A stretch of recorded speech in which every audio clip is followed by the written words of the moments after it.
আজ সকালবেলা হঠাৎ করে ছোট ভাই এসে বলতেছে, ভাইয়া আমাকে প্রতিনিয়ত যে খরচ দাও সেই খরচ থেকে আরো মোটামুটি আকারে 2 থেকে 3 হাজার টাকা বাড়াই দিতে হবে। আমি বললাম, কেন রে, তোর কি নতুন করে পে স্কিম চালু হয়েছে, না তোর স্যালারি ইনক্রিমেন্ট বাড়ছে যে তোকে নতুন করে 2000 টাকা বেশি দিতে হবে? যে পুলিশের পোশাক চেঞ্জ হয়েছে যার কারণে 2000 টাকা বেশি লাগবে। আমি বললাম, কেন লাগবে, বিশ্লেষণ কর। এখন সে এভাবে বিশ্লেষণ করছে যে আসলে আগে যে পুলিশরা পোশাক পরতো সেই পোশাকগুলা পুরো বাংলাদেশ, পুরো ওয়ার্ল্ডের সবাই জানতো যে এই পোশাকেই পুলিশরা সবসময় দাঁড়ায় থাকে।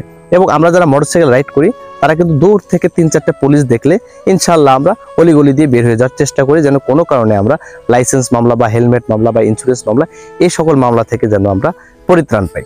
কিন্তু বর্তমানে পুলিশের যে পোশাক, এই পোশাকে আসলে আমাদের মাথার মধ্যে থাকতেছে না যে পুলিশের আসলে পোশাক কোনটা। এই পোশাকের কারণে আমরা কোনোভাবে পুলিশ চিনতে পারবো না, যার কারণে আমার জরিমানা খাওয়ার চান্স আছে।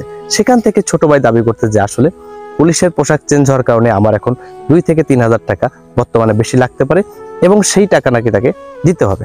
তাই আমি বলবো, যারা বড় ভাই আছেন, যারা মামা আছেন, চাচা আছেন, ফুবা আছেন, খালু আছেন, তারা অবশ্যই 2 থেকে 3 হাজার টাকা একটু বেশি ব্যাকআপ রাখার চেষ্টা করবেন আপনার ভাই ভাতিজা বা বাচ্চা কাচ্চার জন্য। যে কোনো সময় তারা জরিমানার শিকার হতে পারে, কারণ পুলিশের পোশাক সম্পর্কে তাদের বর্তমান ধারণাটা একটু ভিন্ন। এবং আপনারা অবশ্যই মাথায় রাখবেন যে এই পোশাকের কারণে দেশের অর্থনীতিতে বিশাল বড় ভূমিকা রাখতে পারবে বলে আমার মনে হয়। এই ব্যাপারে আপনাদের কি মতামত, আপনারা অবশ্যই কমেন্ট বক্সে জানাবেন।